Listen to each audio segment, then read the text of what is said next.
मैं बोलना चाहती हूँ कि ये आई थिंक एक पहला कदम है महिलाओं की समस्या समझने के लिए, बिकॉज एक महिला सिर्फ अकेली समस्या सहन नहीं करती है, पर उसका पूरा परिवार उसके साथ होता है। तो उसमें अगर घर के आदमी पुरुष लोग भी अगर ये सब चीजें समझ सके तो अपनी बहन को, माँ को, अपनी बीवी को ये सब ये सहायता देने में, ये मदद करने में, उनकी उनकी समस्या सुलझाने में बहुत ज्यादा आसानी होगी, ऐसा मुझे लगता है। और काफी बार हमने वेबिनार्स किए हैं इसके पहले भी, पर आई थिंक ये पहला वेबिनार है जिसमें I can see main, and मैं बोलना चाहती हूँ कि I am really happy about it कि ये मतलब पुरुष लोग भी समझ रहे हैं कि ये सिर्फ एक महिला का प्रॉब्लम नहीं है। आई थिंक नेक्स्ट स्लाइड पे जाते हैं। या दैट्स मी, ये रिचा ने मेरे बारे में बताया। तो जैसे मैं बोल रही थी कि ये बात मतलब मेनोपॉज तो छोड़ो, हम पीरियड्स के बारे में ही बात नहीं करते हैं। पीरियड्स आना, पेट में दर्द होना, या नैपकिन, सैनिटरी पैड्स खरीदने जाते हैं दुकान में तो दुकानदार भी उसको न्यूज़पेपर में रैप करेंगे, फिर उसमें ब्लैक बैग में डालेंगे, उसके बाद हम घर पे लेकर आते हैं, छुपके से रूम में जाके कपाट में रख देते हैं।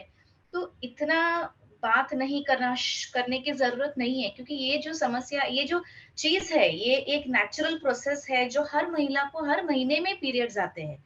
तो अगर हम पहले पीरियड्स के बारे में बात करना शुरू करेंगे, तब जाके धीरे धीरे हम विमेन्स हेल्थ के बारे में, मेनोपॉज के बारे में बात कर सकेंगे। सेक्सुअल हेल्थ, वजाइनल हेल्थ, ये सब चीजें सबके लिए बहुत इम्पोर्टेंट है, और इसके बारे में हमने आगे जाके बात करना जरूरी है। अभी ये क्यों होता है, क्यों महिलाओं को बात नहीं करनी है, क्यों ये पूरे समाज को इसके बारे में बात नहीं करनी है। Next slide.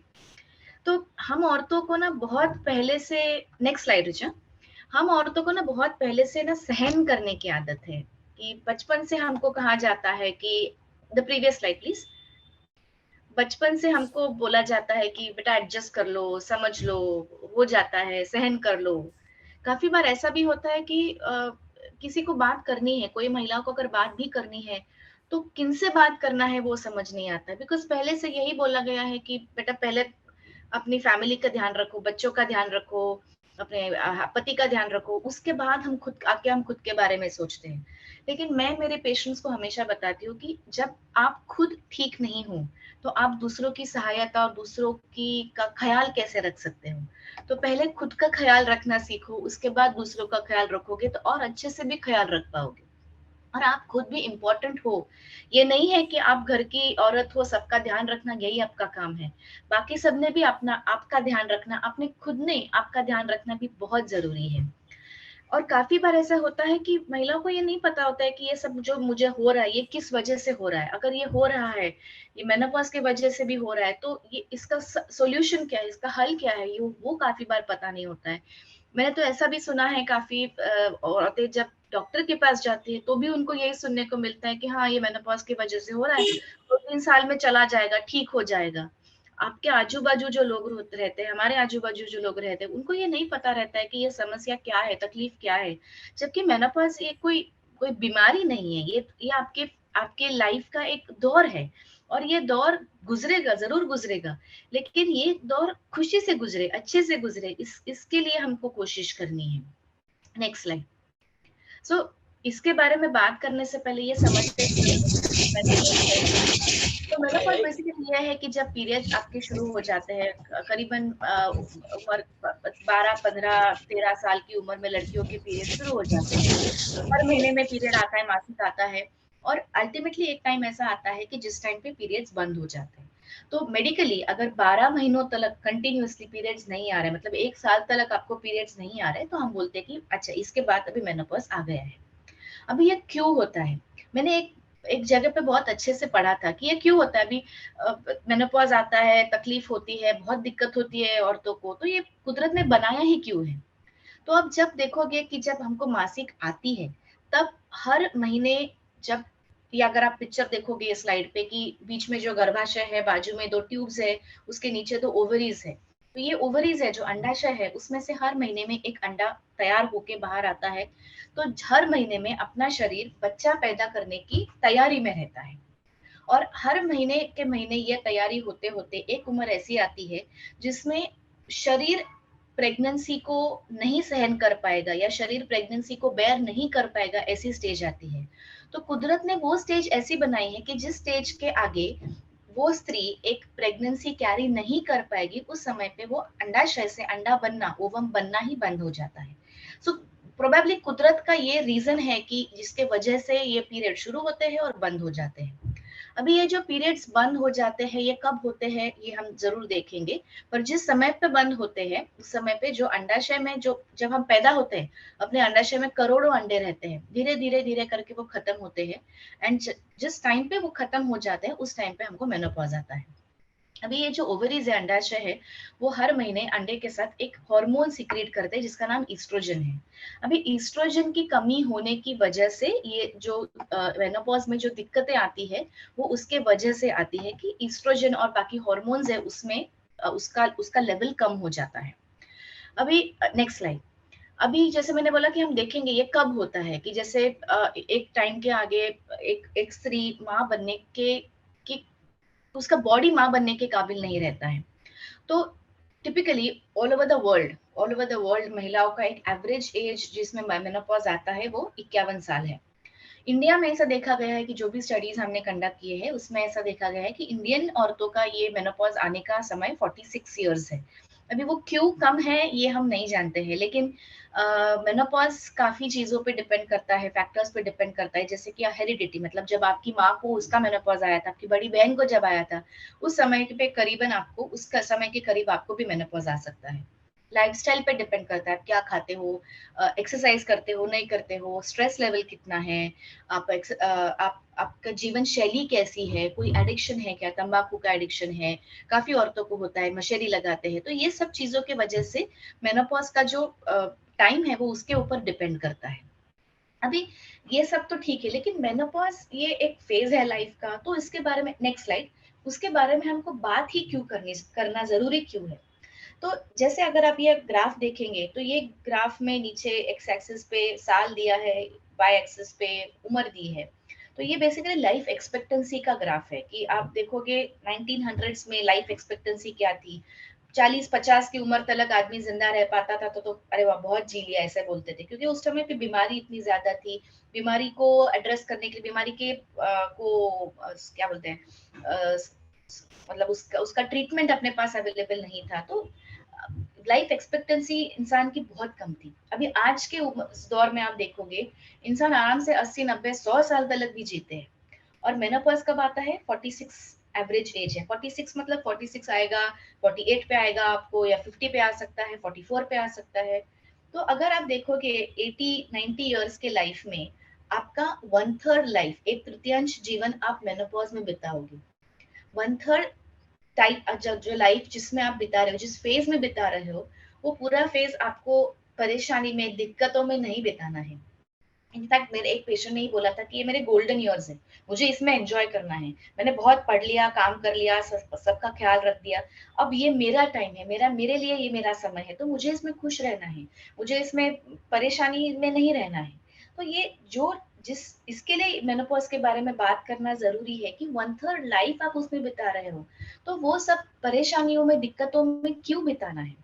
अभी जो मैं बोल रही हूँ परेशानी, दिक्कत, तो क्या होता है मेनोपॉज जब आता है, तब जैसे मैंने बोला कि हार्मोन्स कम हो जाते हैं, और हार्मोन्स की कमी के वजह से कोई कोई लक्षण हमको दिखाई देते हैं। Next slide. तो क्या लक्षण हम देखते हैं मेनोपॉज के आसपास। एक तो यह है कि जब मेनोपॉज, नेक्स्ट स्लाइड प्लीज, जब मेनोपॉज आता है तो ऐसा नहीं है कि वो अचानक से, मतलब आज पीरियड आ रहे थे अचानक से बंद हो गए और अभी नहीं आ रहे पीरियड्स, ऐसा नहीं होता है। धीरे धीरे धीरे मेनोपॉज में आपका ट्रांजिशन होता है, कि जैसे पहले कभी पीरियड्स ज्यादा आते हैं, कम आते हैं, जल्दी जल्दी आते हैं, लेट आते हैं। Richa, can have the next slide please.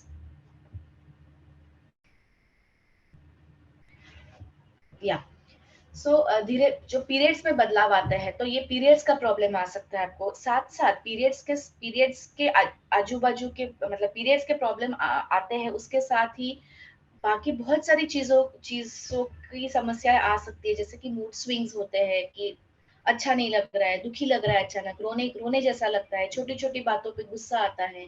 बाद में लगता है कि अरे ये चीज इतनी छोटी सी थी, पता नहीं क्यों मुझे इतना गुस्सा आ गया, मैं चिल्ला के डांट लिया, मेरे बच्चे को डांट लिया काफी बार, किसके साथ कोवर्कर्स के साथ कभी झगड़ा हो जाता है। समझ में नहीं आता ये क्यों अचानक से हो रहा है। बहुत ज्यादा टायर्डनेस लगता है कि 10-20 साल पहले आप ये सब काम यूं करते थे और आज वही काम करने के लिए आपके पास एनर्जी नहीं है, बस थकान, बहुत थकान लग रही है। बालों का झड़ना, हड्डी का कमजोर होना, साथ में कभी कभार जब पीरियड्स बंद होने का टाइम आता है तब काफी बार पीरियड्स जस्ट आने के पहले बहुत ज्यादा सर दर्द होता है, नींद नहीं आती है, नींद कभी कभार आने में दिक्कत होती है, कभी बीच में आंख खुल गई तो वापस सोना बहुत मुश्किल हो जाता है। काफी बार जोड़ों में दर्द होता है, घुटनों में दर्द है, एड़ियों में दर्द है, बैक एक होता है। वजाइनल ड्राइनेस, इसके बारे में तो बहुत कम औरतें बात करती है कि वजाइनल ड्राइनेस की पीरियड्स आने बंद हो गए उसके बाद खुजली हो रही है, बार बार इन्फेक्शन हो रहे हैं, बार बार यूरिन का इन्फेक्शन हो रहा है, ये समस्याएं कभी कभी होती है। हॉट फ्लैशेस, जैसे कि आप नॉर्मल टेम्परेचर में बैठे हो, कुछ ज्यादा गर्मी है नहीं, अचानक से आपको एकदम से गर्मी लगने लगती है। आप आजू बाजू देखते हो तो और किसी को गर्मी नहीं हो रही है, सिर्फ आपको गर्मी हो रही है, अचानक से गर्दन के पीछे से गर्म लगने लगता है, पसीना छूटता है अचानक से, और 1-2 मिनट ये चीज रहती है फिर ठीक हो जाती है। तो इसको हम बोलते हैं कि हॉट फ्लैशेस आ रहे हैं। कभी कभी यही चीज रात को होती है, रात को नींद नहीं हो पाती है हॉट फ्लैशेस की वजह से। फिर वेट गेन मेरे ख्याल से सबसे कॉमन कंप्लेंट है कि इस उम्र में सबको ऐसा लगता है कि बहुत ज्यादा वजन बढ़ रहा है, जैसे आप खाते आए हो उतना ही खा रहे हो, लेकिन वजन बहुत ज्यादा बढ़ रहा है। तो ये सारी लक्षण ये सारे लक्षण दिखाई देते हैं जब मेनोपॉज का समय आता है। तो अभी ये सब लक्षण ठीक है हो रहे हैं आपके हार्मोन्स की कमतरता की वजह से, लेकिन इसके लिए हम क्या कर सकते हैं ये हम अभी जानते हैं। Richa next slide please. हम क्या कर सकते हैं, तो पहले तो आपके आजू बाजू के लोग क्या कर सकते हैं कि अवेयरनेस, अवेयरनेस मतलब जागरूकता, जैसे मैं बोला कि लोगों को पता होना चाहिए कि ये आपके लाइफ का एक फेज है, इसमें ये लक्षण दिखाई दे सकते हैं, इसमें ये प्रॉब्लम हो सकता है, और ये प्रॉब्लम होते सार ऐसा नहीं है कि बस आप सहन करते रहो, इसके ऊपर हमारे पास सॉल्यूशंस है, ट्रीटमेंट है, डॉक्टर के पास आप जाओगे तो आपको उसका ट्रीटमेंट हम कर सकते हैं। दूसरी बात यह है कि जब आजू बाजू के लोगों को पता हो कि ये चीज है, इसके साथ ये तकलीफ हो रही है, तो आजू बाजू के लोगों से सपोर्ट मिलना, सहयोग मिलना, आजू बाजू के लोगों से थोड़ी सहानुभूति मिलना, इससे भी बहुत बार दवा ना लेते हुए भी आपकी जो तकलीफ है वो थोड़ी सी कम हो जाती है कि चलो मुझे बाकी के लोग समझ पा रहे हैं, ये जब एक बार फीलिंग आती है तो इससे काफी बार जो तकलीफ है वो कम हो जाती है। और एक बात है कि हेल्प मांगना, तो जैसे हेल्प, लोगों ने आपकी हेल्प करना भी जरूरी है और आपने लोगों से हेल्प मांगना भी जरूरी है। ये नहीं है कि बस आप सब करते रहो, बच्चों को भी देखो, खाना बनाओ, बाहर का भी देखो, घर का भी देखो। कभी कभार घर वालों से मदद मांग सकते हो, बच्चों से मदद मांग सकते हो, घर के बाकी लोगों के साथ किसे आप मदद मांग सकते हो। ये जरूरी नहीं है कि सब आप खुद करो। अगर आपको कुछ तकलीफ हो रही है, अगर आप जैसे ये मेनोपॉज के दौर से गुजर रहे हो, इवन अदरवाइज आप घर के लोगों से मदद मांगो प्लीज, और सबने जुड़ के ये सब आप फैमिली का और आपके काम का ख्याल आप रख सकते हो। काफी बार ये सब कम हो जाता है, इनफ नहीं होता है, तो डॉक्टर के पास जाना, प्रोफेशनल हेल्प लेना, गायनेकोलॉजिस्ट की हेल्प लेना, साइकियाट्रिस्ट की हेल्प लेना, साइकोलॉजिस्ट की हेल्प लेना, ये भी आप बिल्कुल कर सकते हो। ये नहीं है कि मूड स्विंग्स हो रहा है, अच्छा नहीं लग रहा है, बहुत रोना आ रहा है, गुस्सा आ रहा है, नहीं नहीं मैं साइकोलॉजिस्ट के पास नहीं जाऊँ, मैं साइकियाट्रिस्ट के पास जाऊँ, मुझे गोली नहीं लेनी है। शरीर में जब आपको बुखार आता है तब आप दवाई लेते हो, वैसे ही अगर मन में प्रॉब्लम हो रहा है तो दवाई लेने में कोई दिक्कत नहीं है, उसमें कोई झिझक मत रखिएगा कि जो भी आपको तकलीफ हो रही है उसका आप सॉल्यूशन डॉक्टर के पास जाके उसका हल कर सकते हैं। अभी ये सब आजू बाजू के लोग भी कर सकते हैं। अभी आप देखेंगे कि आप उसके लिए क्या कर सकते हो, आप खुद आपके जीवन शैली का में बदलाव लाके इसमें इस समय पे होने वाली काफी समस्याओं को हम आप सॉल्यूशन निकाल सकते हैं। तो वो कैसे कर सकते हैं, नेक्स्ट स्लाइड प्लीज रिचा। सो आप क्या कर सकते हैं, नेक्स्ट स्लाइड अगेन। सो इसमें हम जब बोलते हैं कि लाइफस्टाइल मॉडिफिकेशन, जीवन शैली बदलना, इसमें यूजुअली हम बोलते हैं कि देयर आर 4 पिलर्स। एक है आपका न्यूट्रिशन, डाइट कैसे आप रखते हो, दूसरा आप एक्सरसाइज करते हो नहीं करते हो, कैसे एक्सरसाइज करते हो, तीसरी बात जो अक्सर हम इम्पोर्टेंस नहीं देते हैं, भूल जाते हैं कि नींद नींद पूरी हो रही है कि नहीं, अच्छी नींद आ रही है कि नहीं, चौथी बात है स्ट्रेस, मतलब स्ट्रेस मैनेजमेंट, स्ट्रेस तो है, स्ट्रेस जो लाइफ में है वो है, इसमें हम कुछ नहीं कर सकते, लेकिन उसको आप किस तरीके से हैंडल कर सकते हो ये हम देख सकते हैं। Next slide please. तो एक एक जो जो पिलर है इसका हम धीरे धीरे हम इसके बारे में समझने की कोशिश करते हैं।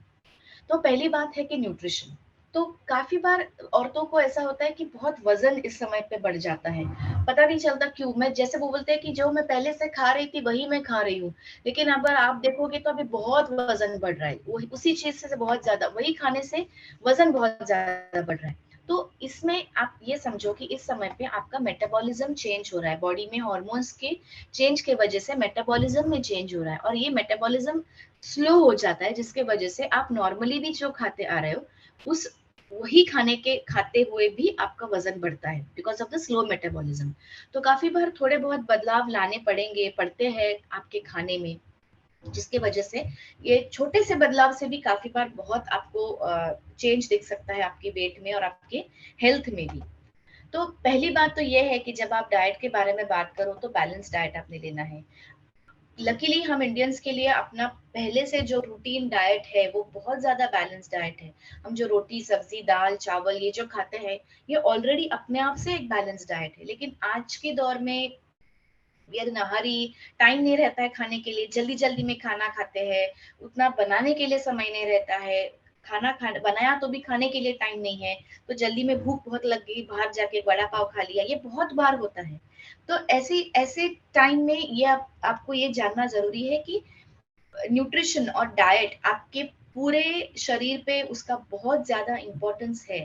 टाइम पे खाना, जो आप टाइम पे खाना जरूरी है, क्या खा रहे हो वो जरूरी है, और कितना खा रहे हो वो भी जरूरी है। ये तीनों चीजों पे आपने ध्यान रखना चाहिए। अभी आजकल आप देखोगे तो बहुत फैट डाइट्स आए हैं कि यार फैट मत खाओ, कार्बो लो कार्ब डाइट। तो ये सब की वजह से ऐसा होता है कि मतलब वो फैट डाइट्स की वजह से आपकी सेहत पे एक्चुअली वो नुकसान कर रहे हैं। तो अगर हम एक एक चीज देखेंगे कि जैसे मैंने बोला आपकी कार्बोहाइड्रेट्स है फैट्स है, वो भी खाना उतना ही जरूरी है जितना आपको प्रोटीन और सब्जी खाना जरूरी है। तो अगर आप कार्बोहाइड्रेट्स को देखेंगे तो वो आपके खाने के सबसे इम्पोर्टेंट एनर्जी का सोर्स है। और एनर्जी हमको बिल्कुल जरूरी रहती है कि कोई भी चीज करने के लिए, काम करने के लिए, खाने के लिए, सोने के लिए, सबके लिए अपने को एनर्जी की जरूरत रहती है। और ये सबसे इम्पोर्टेंट पार्ट है आपके आपके डाइट का। लेकिन ऐसा नहीं है कि चलो एनर्जी चाहिए तो मैं सिर्फ एक प्लेट चावल खा लिया खत्म हो गया खाना, वो बात नहीं है। बैलेंस डाइट खाने की जरूरी है, सबका जरूरत है कि 40 to 50% जो आप खाना लेते हो, इसमें से जो खाना लेते हो उसमें से 40 to 50% कार्बोहाइड्रेट्स में होना चाहिए। कार्बोहाइड्रेट्स में भी दो टाइप रहते हैं कि सिंपल कार्बोहाइड्रेट्स है, कॉम्प्लेक्स कार्बोहाइड्रेट्स है। सिंपल कार्बोहाइड्रेट्स मतलब काफी बार जो हमको दूध से मिलते हैं, फलों से मिलते हैं, लेकिन ये यही कार्बोहाइड्रेट्स हमको सिंपल कार्ब्स आपको शुगर से मिलेंगे, आपको पेस्ट्रीज से मिलेंगे, तो वो बहुत ज्यादा अच्छा नहीं है सेहत के लिए, कम क्वांटिटी में होना चाहिए। कॉम्प्लेक्स कार्ब्स है, कॉम्प्लेक्स कार्ब्स जो आपको ग्रेन से मिलते हैं, गेहूं से मिलेंगे, राइस से मिलेंगे, बाजरा से मिलेंगे, ये जवार से मिलेंगे। तो ये सब जो कॉम्प्लेक्स कार्ब्स है वो कार्बोहाइड्रेट्स में से भी 45 to 50% एनर्जी कॉम्प्लेक्स कार्बोहाइड्रेट से आनी चाहिए। जब आप सिंपल कार्ब्स खाते हो तो उससे इमीडिएट एनर्जी मिल जाती है, लेकिन कॉम्प्लेक्स कार्ब्स धीरे धीरे धीरे एनर्जी देते हैं, तो वो आपको लंबे समय तक काम करने में आपकी मदद करते हैं। Next slide. फैट्स। फैट्स तो मतलब खाने का सबसे बदनाम चीज मेरे ख्याल से फैट्स है कि तेल मत खाओ, ये मत खाओ। लोग रोटी में तेल नहीं लगाते हैं, सब्जी बिना तेल की बनाते हैं। फैट्स भी अपने बॉडी के लिए जरूरी रहते हैं। अगर आप देखोगे कार्बोहाइड्रेट्स, 1 ग्राम कार्बोहाइड्रेट्स 4 कैलोरीज एनर्जी रिलीज करता है, फैट्स 9 कैलोरीज एनर्जी रिलीज करता है 1 ग्राम में। तो ये बहुत ज्यादा ज्यादा अमाउंट ऑफ एनर्जी देता है, लेकिन सिर्फ एनर्जी देना ये फैट का काम नहीं है। विटामिन रहते हैं कि देयर आर सम विटामिन जो fat soluble, some are water soluble. तो ये जो फैट सोल्यूबल विटामिन है, विटामिन ए डी ई और के, ये हमारी बॉडी को तभी मिलेंगे जब आप फैट्स खाओगे। आप बिल्कुल तेल बिना तेल का खाना खाओगे तो आंखों दिखने में कमजोरी होगी, बिकॉज विटामिन ए दिखने के लिए जरूरी होता है। विटामिन डी की कमजोरी होगी कि बहुत बॉडी एक होगा, बोन्स में मतलब सभी जगह दर्द, जोड़ों में दर्द होगा। तो ये सब चीजें शुरू हो जाती है जब आप कोई भी एक कंपोनेंट आपके खाने का कम कर रहे हो। लेकिन जैसे मैंने बोला कि ये जरूरी है कि आप कितना खा रहे हो वो देखना भी जरूरी है, कि जैसे आप कार्बोहाइड्रेट्स 45 to 50% खाना कार्बोहाइड्रेट से एनर्जी मिलनी चाहिए, तो खाने के 20 to 30% ही फैट्स होने चाहिए। 20 to 30% फैट्स होंगे तो उसमें से जो एनर्जी मिलती है वो अपने बॉडी के लिए इनफ है। अभी जैसे कार्बोहाइड्रेट्स में बेसिक टाइप्स है, वैसे भी फैट्स में है कि सैचुरेटेड फैट्स और अनसैचुरेटेड फैट्स। अभी दोनों में से अनसैचुरेटेड फैट्स आपकी सेहत के लिए ज्यादा अच्छे रहते हैं।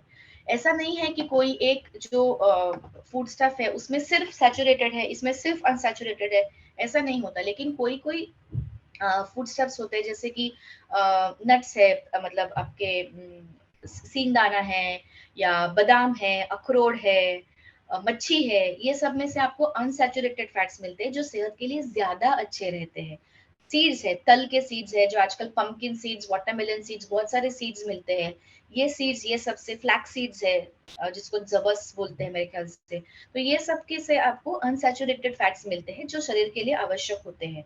सैचुरेटेड फैट्स किससे मिलते हैं कि मटन से मिलते हैं, तेल से मिलते हैं, कोई टाइप के तेल से मिलते हैं, या तो बटर से मिलते हैं, डालडा से मिलते हैं, ये चीज से आपको सैचुरेटेड फैट्स मिलते हैं। ये आपके, इसका क्वांटिटी बहुत कम होना चाहिए आपके डाइट में।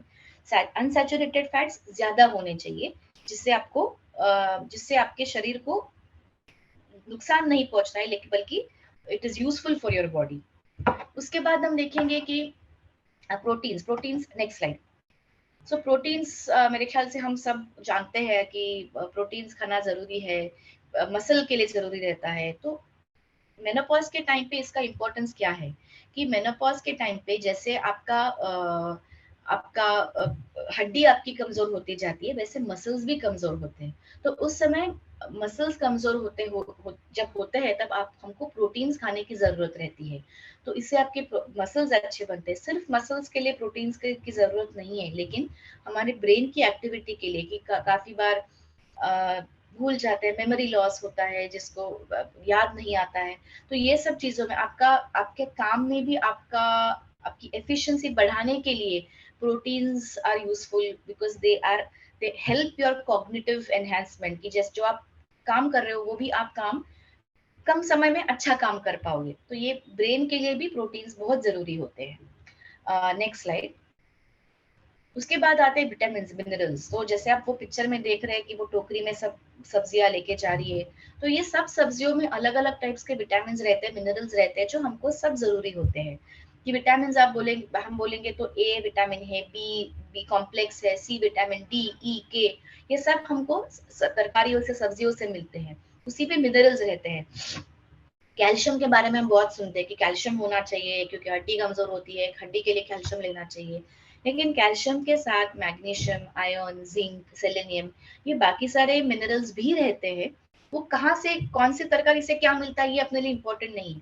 आप सब साथ में खाओगे, अलग अलग टाइप का तरकारी, अलग अलग टाइप का वेजिटेबल खाओगे। वेजिटेबल्स में कलर्स आते हैं, तो वो कलर्स में भी अलग अलग एंटीऑक्सीडेंट्स, अलग अलग विटामिन रहते हैं जो हमारे शरीर के लिए बहुत जरूरी होते हैं। तो जितना कलरफुल आप आपका प्लेट रख सकते हो, जितने ज्यादा कलर के वेजिटेबल्स आप खा सकते हो, कि हरी पत्ते की सब्जी हो गई, जैसे बीट रूट है, बीट रूट लाल कलर, सफेद लाल कलर का है, मूली हो गई वो सफेद कलर की है, गाजर दिख रहा है उसमें, गाजर है जो ऑरेंज कलर का है। ये तो हर टाइप की वेजिटेबल से, हर टाइप टाइप के तरकारी तरकारी से आपको अलग अलग विटामिन, अलग अलग एंटीऑक्सीडेंट्स मिलते हैं जो आपके लिए बहुत जरूरी होते हैं। खाना बहुत ज्यादा इम्पोर्टेंट है हमारे लिए। अभी मेनोपॉज के रिलेशन में अगर हम देखेंगे तो फाइटोइस्ट्रोजेंस या आइसोफ्लेवोन्स, अगर आपने नाम सुना होगा, ये हमारे लिए जरूरी होते हैं। अभी ये क्या है, तो ये बेसिकली नेचुरली जो हमको ईस्ट्रोजन, ये हार्मोन मिलता है, ये हमको ये फाइटोइस्ट्रोजन से मिलता है। It is a naturally occurring oestrogen, because body का हार्मोन लेवल कम होते जा रहा है। तो ये अगर हम बाहर से नेचुरली ऑकरिंग चीज खाते हैं तो ये अपने बॉडी के लिए अच्छा रहता है, कि जो मेनोपॉज की प्रॉब्लम्स है, सिम्टम्स है, वो कम होने में इससे मदद होती है। तो ये जो फाइटोइस्ट्रोजन है, soybean is the best source of phytoestrogen. बहुत ज्यादा मात्रा में सोयाबीन में ये फाइटोइस्ट्रोजन रहते हैं। लेकिन सोयाबीन को छोड़ के भी बाकी पल्सेस में, जैसे कि छोले है, मूंग है, चना है, उसमें से भी हमको ये फाइटोइस्ट्रोजन मिलते हैं। इसके साथ हम जो रूटीनली हमारे घर में जो स्पाइसेस यूज होते हैं, हल्दी है, अदरक है, इसमें से हमको ये फाइटोएस्ट्रोजेंस मिलते हैं। मेथी के दाने हैं या मेथी की सब्जी है, इसमें से हमको ये फाइटोएस्ट्रोजेंस मिलते हैं। तो ये भी खाने में होना ज़रूरी है इस टाइम पे, जिससे आपको बहुत ज़्यादा सिम्पटम्स अगर होते हैं तो इसमें थोड़ा-सा फ़र्क होने में डेफ़िनेटली मदद होती है। अभी खाने के बाद सेकंड पिलर जो हमने देखा था वो था एक्सरसाइज। अभी एक्सरसाइज सिर्फ वजन कम करने के लिए इम्पोर्टेंट नहीं है। आप बोलो कि मेरा वजन अच्छा है, मुझे एक्सरसाइज की जरूरत नहीं है, मैं काम करती हूँ, मैं घर में सब काम कर लेती हूँ, तो मुझे एक्सरसाइज की जरूरत नहीं है। तो ये बात नहीं है। एक्सरसाइज सिर्फ वजन कम करने के लिए इम्पोर्टेंट नहीं है। एक्सरसाइज से आपको बहुत ज्यादा और फायदे हैं जो आप एक्सरसाइज से आपको मिलते हैं। कि जैसे मैंने बोला कि बोन्स अपने हड्डी वीक होती है with around menopause, muscles weak होते हैं, तो हड्डी और मसल स्ट्रांग बनाने में एक्सरसाइज आपकी मदद करता है। आपका स्टैमिना बढ़ाता है। जैसे आप बोलते हैं कि बहुत थकान लगती है, काम नहीं कर पाते हैं, तो ये सब अच्छा होने में, स्टैमिना बढ़ाने में एक्सरसाइज से मदद होती है। फ्लेक्सिबिलिटी बढ़ती है। ऐसा नहीं हो कि बाबा जोड़ों में दर्द हो रहा है, एड़ियों में दर्द हो रहा है, मैं चल नहीं सकती, मैं बैठ नहीं सकती, ये चीज नहीं हो पाती है। एक्सरसाइज आप करोगे तो इसमें आपको इम्प्रूवमेंट दिखाई देती है। अगर एक्सरसाइज में आप बेसिक टाइप्स देखो तो एरोबिक एक्सरसाइज है और एनारोबिक एक्सरसाइज है। एरोबिक मतलब चलना, भागना, साइकिलिंग करना, जॉगिंग, ये सब एरोबिक में आता है, जिससे आपको ज्यादा करके स्टैमिना बेटर होता है। एनारोबिक एक्सरसाइज है जिसमें आप रेजिस्टेंस ट्रेनिंग जिसको हम बोलते हैं, कि जिसे आप वेट लिफ्टिंग बोल सकते हो, या बॉडी, खुद का बॉडी वेट से, मतलब yoga is one form of anaerobic exercise, कि आपके खुद के बॉडी वेट को यूज करके आप ट्रेन कर सकते हो। सो ये सब चीजें आपको एक्सरसाइज से बेटर हो जाती है, जो स्ट्रेंथ आपको मिलती है। साथ ही साथ एक्सरसाइज से आपको, एक्सरसाइज रिलीजेस सम हैप्पी हॉर्मोन्स। तो ये हैप्पी हॉर्मोन्स से अगर आप देखोगे कि कभी कभी आलस आ गया है, एक्सरसाइज नहीं करना है, आप एक्सरसाइज करोगे तो वो आलस चला जाता है। वो क्यों चला जाता है? क्योंकि एक्सरसाइज से आपको जो हैप्पी हॉर्मोन्स मिलते हैं वो आपको पूरे दिन का, मतलब 15 मिनट का, आधे घंटे का एक्सरसाइज है, वो आपको पूरे दिन का काम करने में आपकी मदद करेगा। एक्सरसाइज के बाद थर्ड पिलर जो है वो हमारा स्लीप, नींद का पिलर है। तो नींद के बारे में हम मतलब इग्नोर करते हैं, ज्यादा बात नहीं करते हैं। तो नींद का दोनों टाइप इम्पोर्टेंट है, कि नींद गहरी भी आनी चाहिए और अमाउंट ऑफ स्लीप भी इम्पोर्टेंट है, कि रोज 7 से 8 घंटे की नींद आपके लिए इम्पोर्टेंट है। टिपिकली आजकल नींद नहीं आती है तो हम मोबाइल लेके बैठते हैं, कि अब हमको लगता है कि हम मोबाइल देखेंगे तो जल्दी नींद आ जाएगी, आंख थक जाएगी।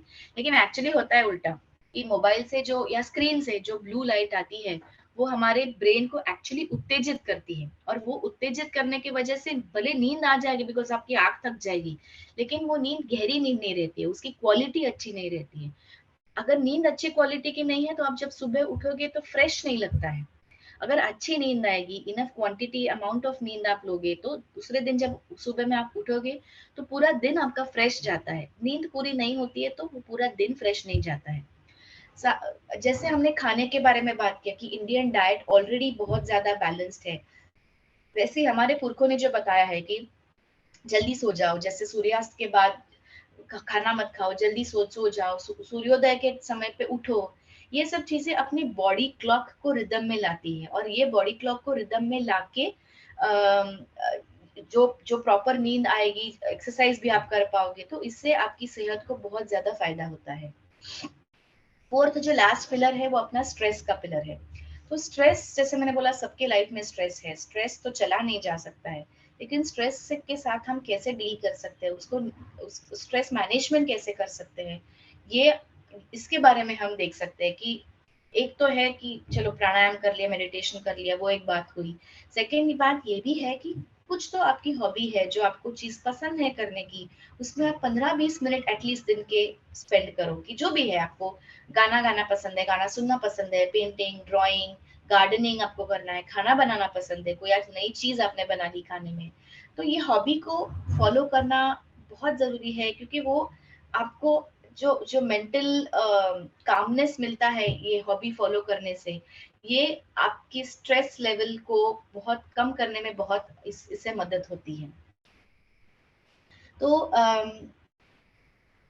या तो ये रहा जो लाइफस्टाइल मॉडिफिकेशंस जिसको हम बोलते हैं, कि आपकी जीवन शैली में बदलाव लाके आप मेनोपॉज में कैसे बदल बदल कर सकते हो। अभी ये भी देखना जरूरी है कि आपको डॉक्टर के पास जाने की कब जरूरत है। एक तो है रूटीन स्क्रीनिंग, मतलब हर साल बेसिक ब्लड टेस्ट है जो आप कर सकते हो। बेसिक कोई टेस्ट, मतलब जैसे सोनोग्राफी है, पैप्समियर है, मैमोग्राफी है, ये रूटीनली आप करोगे तो जो कोई भी दिक्कतें आती है, जैसे कि मेनोपॉज के समय पे ब्लड प्रेशर बढ़ना, वजन बढ़ना, डायबिटीज होना, ये मेटाबॉलिक प्रॉब्लम्स जो है उसका चांस बढ़ता है। जैसे आप रूटीनली टेस्ट करोगे, जितना जल्दी आपको प्रॉब्लम के बारे में पता चलेगा, उतना जल्दी आप उसके ऊपर हल लास्ट मतलब सॉल्यूशन निकाल सकते हो। काफी बार सिम्टम्स बहुत ज्यादा होते हैं कि बहुत ज्यादा हॉट फ्लैशेस है, बहुत ज्यादा ब्लीडिंग हो रहा है, तो ऐसी चीजों में ऐसा नहीं है कि वेट करो थोड़े टाइम में ठीक हो जाएगा। बिल्कुल नहीं, डॉक्टर के पास जाओ, प्लीज जाओ, उसका सोल्यूशन निकालने में डॉक्टर आपकी जरूर हेल्प करेंगे। तीसरी बात है कि पोस्ट मेनोपॉजल ब्लीडिंग की, जब जैसे काफी बार पीरियड्स बंद हो जाते हैं, 1 साल तक 2 साल तक पीरियड्स नहीं आते हैं, उसके बाद कभी आपको ब्लीडिंग दिखाई देता है, तो ऐसे केस में इट इज एक्सट्रीमली इंपॉर्टेंट कि आप इमीडिएटली डॉक्टर के पास जाके दिखा के उसका आगे का इन्वेस्टिगेट करके उसका प्रॉब्लम क्या है ये समझने की कोशिश करें। तीसरी बात है कि पोस्ट कॉइटल मतलब रिलेशंस रखने के बाद, संबंध रखने के बाद अगर कभी ब्लीडिंग हो रहा है, तो उसके लिए भी इमीडिएटली डॉक्टर के पास जाना बहुत जरूरी है। काफी बार वजाइनल ड्राइनेस होता रहता है, उसके वजह से बार बार यूरिन का इन्फेक्शन होता रहता है, उसके लिए हम एंटीबायोटिक लेते हैं, ठीक हो जाता है, वापस हो जाता है। तो ये ऐसा अगर हो रहा है तो उसका सॉल्यूशन ये है कि आपका वजाइनल ड्राइनेस की वजह से, मेनोपॉज की वजह से ये चीज हो रही है, तो बार बार एंटीबायोटिक लेने से ज्यादा वो इन्फेक्शन ना हो, इसके लिए डॉक्टर आपको दवाई दे सकता है जिससे वो ठीक हो सकता है। सो बेसिकली हमने देखा कि लाइफस्टाइल इंटरवेंशन हम क्या कर सकते हैं, और जब डॉक्टर के पास जाने की जरूरत कब रहती है, जब ये भी हमने देखा। या दैट्स इट। सो अभी आपके अगर कुछ क्वेश्चंस हो तो आप पूछ सकते हो।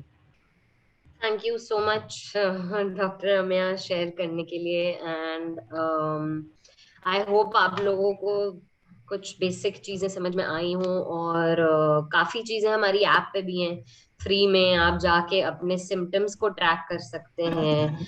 बहुत सारी चीजें,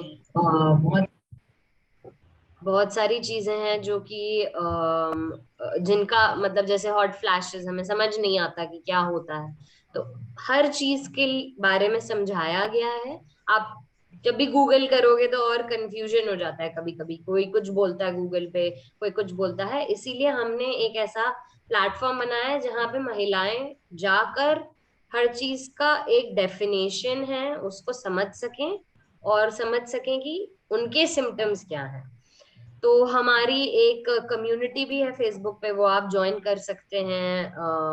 वो एक ग्रुप है जिसमें हमारे एक्सपर्ट्स टिप्स देते हैं, सिम्टम्स को फैक्ट्स बताते हैं, क्या सही है क्या गलत है, और बहुत सारी महिलाएं उससे जुड़ी हुई हैं, और महिलाएं अपनी स्टोरी भी शेयर करती हैं कि वो क्या, वो किस चीज से गुजर रही हैं, एंड तो उससे एक बहुत हम लोगों को सपोर्ट मिलता है महिलाओं को अपनी स्टोरी शेयर करने में और दूसरों का भी सुनने में, बिकॉज हम सब एक साथ ही हैं इसमें।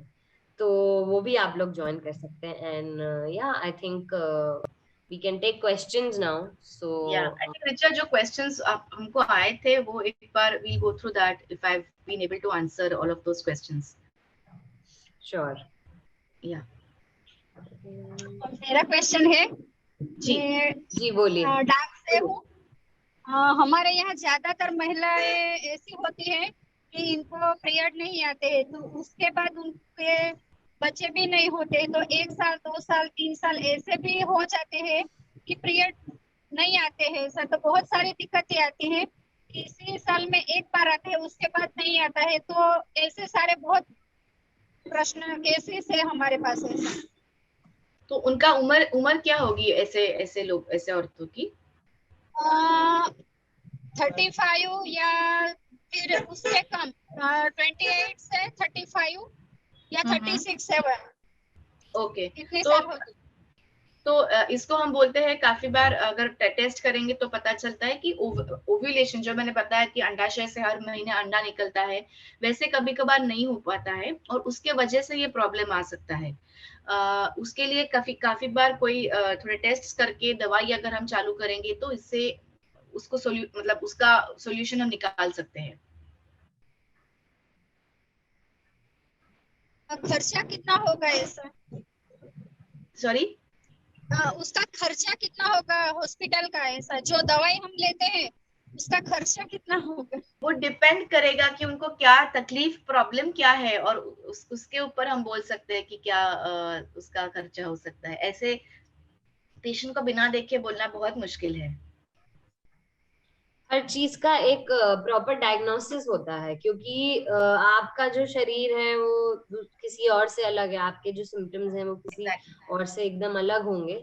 तो जब तक हम उसका प्रॉपर डायग्नोस्टिक्स नहीं करेंगे, एज पे डिपेंड करता है, हार्मोन लेवल पे डिपेंड करता है, काफी सारी चीजें होती हैं, तो हर जने के लिए एक दवाई नहीं बनी है। तो उसका इसीलिए प्रोफेशनल हेल्प इम्पोर्टेंट है। अगर आपके सिम्टम्स एकदम अनबेरेबल हो रहे हैं, जिसमें आप एकदम बर्दाश्त नहीं कर पा रहे हैं और बहुत दिक्कत हो रही है, तो तब हम एडवाइस करते हैं कि आप प्रोफेशनल हेल्प बिल्कुल लें। और अगर प्रोफेशनली वो आपको जो भी डॉक्टर्स आपको सजेस्ट करते हैं, हो सकता है डॉक्टर्स कोई टेस्ट सजेस्ट करे, तो वो करा के फिर डॉक्टर्स आपको गाइड करेंगे और आगे। किसको कौन सी टेस्ट लगेगी वो उनसे बात करके उनका प्रॉब्लम समझ के हम यूजुअली बोलते हैं। एक question I think we can answer is that how long does menopause last? I think ये एक काफी हाँ, या सो मेनोपॉज, जैसे मैंने बोला कि ऐसा नहीं है कि अचानक से मेनोपॉज आता है, कि करीबन 2 से 5 से 10 साल भी लगते हैं कभी कभार, की धीरे धीरे धीरे होके मेनोपॉज आता है। तो उसके पहले का जो ये टाइम पीरियड है, इसको हम पेरीमेनोपॉज बोलते हैं। कि पेरीमेनोपॉज में काफी बार कभी कभी पीरियड्स की दिक्कतें शुरू हो जाती है, या जो बाकी हमने लक्षण डिस्कस किए थे वो लक्षण होते हैं, लेकिन पीरियड्स आते रहते हैं बराबर, तो उसको हम पेरीमेनोपॉज का टाइम पीरियड बोलते हैं। It is known to last from 4 years to 10 years, तो 4 से 10 साल के बीच में ये पेरीमेनोपॉज हो सकता है, जिसमें आपको ये प्रॉब्लम्स आ सकती है, और उसके बाद जाके आपके पीरियड्स बंद हो जाएंगे, जिसको हम मेनोपॉज बोलेंगे। सो लिपिका ने लिखा है चैट पे that I had periods on 13th day of cycle for 3 days, 2 days gap and again on 6th day with some bleeding. Is it normal? I am 47. Good question. So ऐसा है कि अगर मतलब पीरियड्स के जो problems हम बोलते हैं, तो पीरियड्स के प्रॉब्लम 2-3 टाइप के हैं। काफी बार ऐसा होता है कि कम, जैसे मतलब कम ब्लीडिंग हुआ है, तो अगर कम ब्लीडिंग हो रहा है तो उसके लिए ट्रीटमेंट की जरूरत नहीं है at this age, at the age of 47। अगर आपको बहुत जल्दी जल्दी पीरियड्स आ रहे हैं, जैसे इनको आए हैं, या तो बहुत ज्यादा ब्लीडिंग हो रहा है, तो ऐसे केस में आपके हार्मोन लेवल्स चेक करना, आपका सोनोग्राफी देखना, या और उसके बाद कोई हॉर्मोन्स का ट्रीटमेंट लेना जरूरी हो सकता है। So, ऐसे अगर आपको बार बार पीरियड्स आ रहा है कि 13th डे को आ रहा है, वापस आया है, तो ऐसे केस में, जिसको हम इरेगुलर ब्लीडिंग बोलते हैं, तो ऐसे केस में डॉक्टर के पास जाके उसका चेकअप करना आपके लिए जरूरी है। दिव्या जी ने हाथ उठाया है, तो आप अनम्यूट करके कुछ बोलना चाहेंगे? हाँ हाँ एको हो रहा है एक्चुअली थोड़ा। आई थिंक 2 डिवाइसेस से अगर आपने ज्वाइन किया तो एक से इसको बंद करिए ना।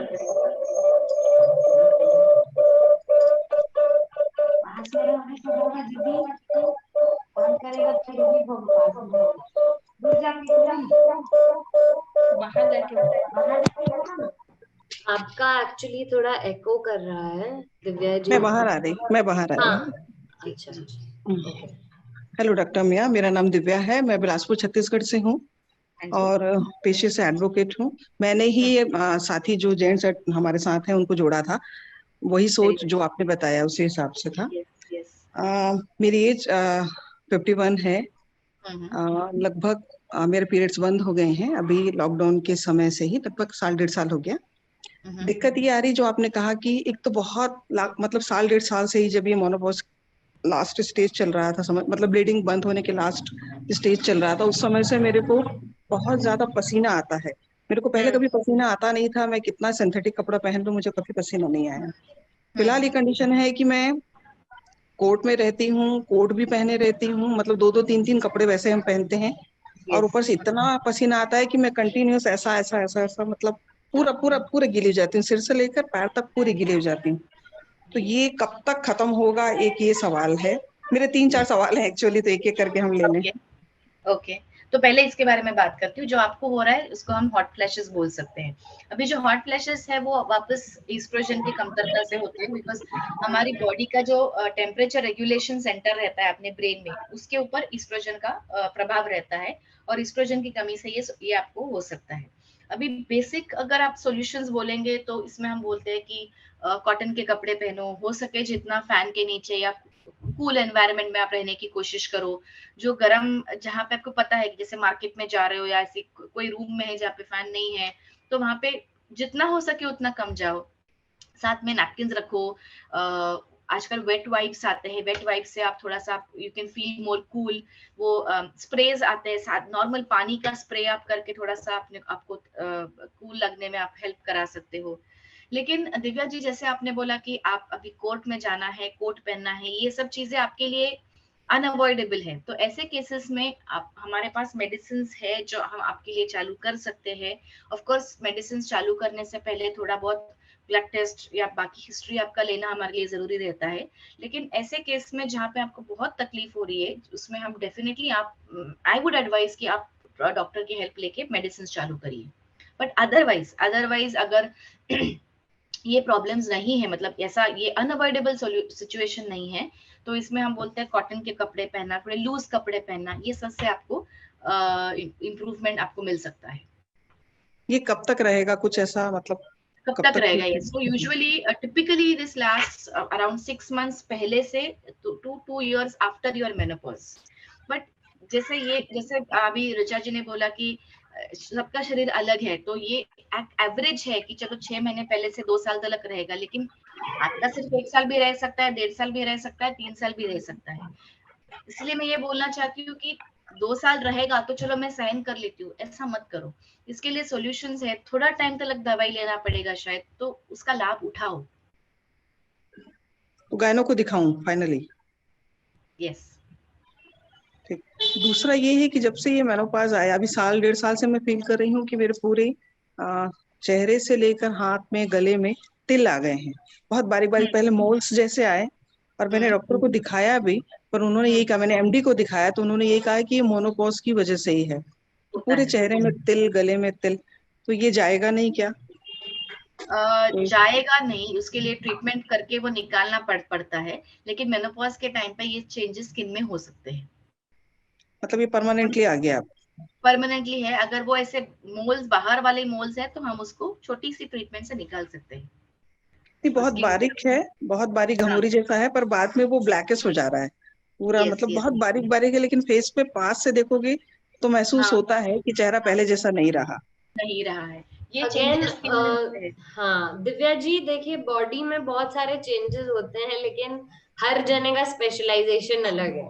कि जैसे तो ये स्किन स्किन के ट्रीटमेंट डॉक्टर। आपको एक डर्मेटोलॉजिस्ट बता पाएगा कि इसको, इवन दो मेनोपॉज से कनेक्टेड है, लेकिन इसको ट्रीट कैसे करना है, हर चीज का एक प्रोफेशनल होता है। जैसे हर तरह का डॉक्टर अलग, हार्ट सर्जन अलग होगा, आपका ब्रेन का डॉक्टर अलग होगा। उसी तरीके से अगर आपकी स्किन की प्रॉब्लम कोई है, तो आप डेफिनेटली वी सजेस्ट कि you go to a dermatologist. वो ज्यादा अच्छे से आपको इसका सोल्यूशन दे पाएंगे।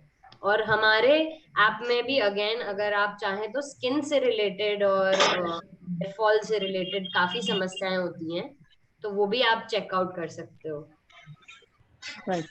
तीसरा सवाल मेरा ये है कि अभी कुछ 3-4 सालों में मेरे पूरे एक एक करके पूरे जॉइंट्स पेन हो रहे हैं, जैसे कि ये कोहनी में हो गया, ये मैंने अभी लगाया भी है, नी कैप लगाया है, दोनों घुटनों में है, मतलब दोनों कोहनियों में है, कमर में है। क्या ये भी मेनोपॉज की वजह से है, और क्या ये ठीक होगा, या मुझे क्या करना होगा? आप लमनेस भी एक्सरसाइज आती है क्या, क्योंकि मेरे को। आप एक्सरसाइज क्या करते हो रोज? एक्सरसाइज एक्चुअली फिजियोथेरेपिस्ट ने बताया था, पर मेरा शेड्यूल ऐसा है कि मैं रेगुलरली नहीं कर पा रही हूँ। मैं इस बात को कबूल करती हूँ, हो ही नहीं आप पाता है मेरा। एक्सरसाइज करो, आप एक्सरसाइज करो, खाने में परहेज रखो, खाना बराबर से खाओ, ये चीज धीरे धीरे कम हो जाएगी। और जबकि अभी अगर आपका मेनोपॉज हुआ है रिसेंटली, तो ये बहुत जरूरी है कि आप समय निकाल के एक्सरसाइज करो। जब मुझे पेशेंट बोलते हैं कि मुझे टाइम नहीं मिलता है, मैं समझती हूँ टाइम क्यों नहीं मिलता है, लेकिन मैं उनको एक एग्जांपल देती हूँ। मोदी जी रोज 1 घंटा योगा करते हैं, उनसे तो हम कोई बिजी नहीं है। तो बिल्कुल आप आपके लाइफ में से, मतलब बिजी डे में से आधा घंटा एक्सरसाइज के लिए निकालो। खाने बहुत का भी फायदा शेड्यूल एक्चुअली गड़बड़ है थोड़ा सा। कोर्ट चले गए तो उसके बाद टिफिन यहाँ रखा रह होता जाता है, आ रहे हैं 5:30-6 बजे, टिफिन वापस घर चला जाता है, तो है। थोड़ा अरे सा बाप ये रे, रूटीन गड़बड़ तो होता ही है। गड़बड़ होती है, यस। हमको और थोड़ा अपने सा, हेल्थ सॉरी, को हाँ, करना प्रायोरिटाइज बहुत जरूरी है। करना पड़ेगा, उसके बिना नहीं हो पाएगा। मैं 2-3 डॉक्टर को दिखाई, उन्होंने यही सजेस्ट किया, तो मैंने उनको भी कहा कि मेरा रूटीन तो गड़बड़ है, मैं मानती हूँ। सोने का टाइम, उठने का टाइम, खाने का टाइम, एक्सरसाइज का टाइम कुछ मतलब फिक्स नहीं है, ये दिव्या एक जी, कारण हम है। है तो काम है, काम है तो हम नहीं है। पहले हाँ, खुद का सही है। ध्यान रखना करना ही पड़ेगा। सही है। अच्छा, थोड़ा सा शायद मैं ऐसा फील कर रही हूँ कि थोड़ा सा चिड़चिड़ापन भी आ रहा है, मैं ऐसा घर में भी फील कर रही हूँ। हम्म। क्या ये समय के साथ चला जाएगा या ऐसे ही रहेगा? समय के साथ चला जाएगा कि नहीं, ये मैं नहीं बोल सकती, बिकॉज ये सब चीजें आपके नॉर्मल स्ट्रेस लेवल पे भी डिपेंड करती है। जैसे आपने बोला आप एडवोकेट है, तो आई एम श्योर आपका मतलब जॉब बहुत स्ट्रेसफुल है। लेकिन अगर उस वही वैसे ही अगर आप, जैसे कि ऐसा नहीं है कि आप अलग से टाइम निकालो, जैसे आप कोर्ट से टू एंड फ्रो कर रहे हो, उस समय पे भी अगर आप डीप ब्रीदिंग कर सको गाड़ी में बैठ के, तो ये चीजें भी थोड़ा सा काम डाउन करने में हेल्प होती है। अगर काम डाउन होते हो आप, तो वो एंग्जाइटी, वो चिड़चिड़ापन थोड़ा कम होने में बिल्कुल डिफरेंस दिखेगा। But again I come back to the same point कि आप एक्सरसाइज करो, आपको ये छोटी छोटी चीजों में बहुत डिफरेंस जरूर दिखेगा। Thank you. गायत्री जी ने एक सवाल पूछा है, क्या एड़ी के निचले हिस्से में दर्द तो होना मेनोपॉज के गायत्री जी, लक्षण होते हैं? हाँ, सो गायत्री जी देखो क्या है कि मेनोपॉज के समय आपका मसल्स, जैसे मैंने बोला, मसल्स वीक होते हैं, बोन्स वीक होते हैं, वजन हमारा इधर उतना ही रहता है या तो बढ़ता है। अभी ऐसे केस में बॉडी को खड़ा रहना, बॉडी को का पोस्चर मेंटेन करना, ये सब चीज का जो भार है वो आप हमारे जॉइंट्स पे आता है, घुटनों पे है, एड़ियों पे है। तो इसके वजह से काफी बार ये दर्द हो सकता है एड़ियों में या तो फिर घुटनों में भी। पोस्चर हमारा काफी बार गलत रहता है, या स्ट्रेंथ, मसल में स्ट्रेंथ नहीं है, तो उसके हिसाब से आपका जो एड़ी में दर्द है वो हो सकता है कि मेनोपॉज से रिलेटेड है। पर again coming back to the same point, आप अगर आप एक्सरसाइज करोगे राइट टाइप का, तो इससे ये चीज में आपको इम्प्रूवमेंट दिखेगा। और एक सवाल और उन्होंने पूछा है राइट हाँ, ब्रेस्ट में और दर्द होता है। ब्रेस्ट, हाँ ब्रेस्ट। तो good that you asked this question. मैं इसको लेकर सेल्फ ब्रेस्ट एग्जामिनेशन के बारे में भी बात करना चाहूंगी कि ब्रेस्ट एग्जामिनेशन इसलिए करना है कि अगर कुछ भी प्रॉब्लम अगर आपको दिखाई दे, तो आप डॉक्टर के पास जाके उसका हल कर सके। कि आपको अगर दर्द हो रहा है, अगर पीरियड्स के पहले दर्द हो रहा है, तो उसके लिए दवाई हम दे सकते हैं आपको कि उससे आपको वो दर्द कम हो सके। लेकिन अदरवाइज भी आपको रेगुलरली आपका ब्रेस्ट खुद से एग्जामिन करके उसमें कुछ भी दिक्कत है, तो वो डॉक्टर को दिखा के उसका सॉल्यूशन हम कर सकते हैं। ब्रेस्ट में पेन टिपिकली मेनोपॉज का लक्षण नहीं है, पर इसके लिए हम सॉल्यूशन बिल्कुल दे सकते हैं। थोड़ा एक मेंटल हेल्थ और मूड स्विंग्स के बारे में भी थोड़ा डिस्कस कर सकते हैं हम लोग कि इस टाइम पे कैसे इरिटेटेबिलिटी, जैसे दिव्या जी ने बोला, फ्रस्ट्रेशन, मूड स्विंग्स, तो उसके बारे में भी बात कर सकते हैं थोड़ा कि तो उसके बारे में ये है कि टिपिकली जैसे मैंने बोला कि स्ट्रेस है, हमको सबको स्ट्रेस है, घर में है, बाहर है, अलग अलग तरीके का स्ट्रेस हमको है। तो 2-3 चीजें हैं उसमें कि एक तो सिर्फ मेडिटेशन तो मैं नहीं बोलूंगी, प्राणायाम नहीं बोलूंगी, वो बहुत ज्यादा हो जाता है। मैं बोलूंगी बस 10 मिनट बैठो, मोबाइल को दूर रखो और डीप ब्रीदिंग करो। आंख खुली रखना है, खुली रखो, नीचे देखो आंख बंद करके। Spend that time with yourself. हमारा लाइफ इतना फास्ट हो चुका है कि वो हम खुद के साथ टाइम ही नहीं बिताते। अगर हम ऐसे ही बैठे हैं तो ऐसे ही नहीं बैठते, मोबाइल को लेकर बैठते, किसी का मैसेज आया है फेसबुक पे जाओ, इंस्टाग्राम पे जाओ, उससे अच्छा थोड़ा सा रिलैक्स हो जाओ। जब जैसे आप रिलैक्स होते हो, आपका जो, जैसे कि बॉडी में ना दो सिस्टम रहते हैं, सिंपैथेटिक और पैरासिम्पैथेटिक। हमारा सिंपैथेटिक सिस्टम मतलब फाइट और फ्लाइट की, भागो जल्दी करो, ये बहुत ज्यादा चल रहा है आजकल। लेकिन थोड़ा शांत होने के लिए डीप ब्रीदिंग है, थोड़ा मेडिटेशन की कोशिश है। बिकॉज आप मेडिटेशन, आपको अगर नहीं करने की आदत नहीं है, आप बैठोगे तो 10 की जगह पे 100 चीजें दिमाग में आएगी। ठीक है, it's okay, accept that, let it come, acknowledge the fact, but थोड़ा टाइम खुद के साथ बिताओ, खुद के साथ शांति से बैठो, खुद के साथ खुद का हॉबी जो है वो करो। इससे ये सब मेंटल प्रॉब्लम्स में बहुत फायदा दिखेगा। और आज के जमाने में ऐसे पैंडेमिक के बाद, कोविड के बाद मेंटल हेल्थ प्रॉब्लम्स और एंजाइटी, इसमें बहुत ज्यादा पेशेंट्स को ये तकलीफें हो रही है। बिकॉज ये कोविड में पूरी दुनिया ने इसका मतलब बहुत अलग अलग तरीके से अलग अलग प्रॉब्लम्स लोगों ने फेस किए हैं। वो डर जो है वो अभी तक पूरा निकला नहीं है हमारे मन से, या तो डर निकल गया तो उसके आफ्टर इफेक्ट्स अभी भी है। तो ये टाइम, इसके लिए ये टाइम पे और ज्यादा शांत रहना और खुद को शांत रखने की कोशिश करना जरूरी है। किसी और को कोई क्वेश्चन है तो अनम्यूट करके पूछ सकते हैं, अदरवाइज हम सेशन रैप अप करेंगे। और एक क्वेश्चन था कि weak eyesight can be a symptom of menopause. तो सो आईसाइट का प्रॉब्लम हो सकता है because of your age. So typically menopause की वजह से डायरेक्टली आईसाइट खराब होती है ऐसा नहीं है, लेकिन ये एज के हिसाब से आईसाइट का प्रॉब्लम हो सकता है। पर काफी बार लोगों को, मैंने ये पॉइंट मतलब क्वेश्चन लिया क्योंकि काफी बार लोगों को रहता है कि अगर यूट्रस निकालने का ऑपरेशन किया तो उससे मेरे आंख चली जाएगी, आंख खराब होएगी। तो ऐसा नहीं है, डायरेक्टली उसका आपके आंखों पे असर नहीं पड़ता है।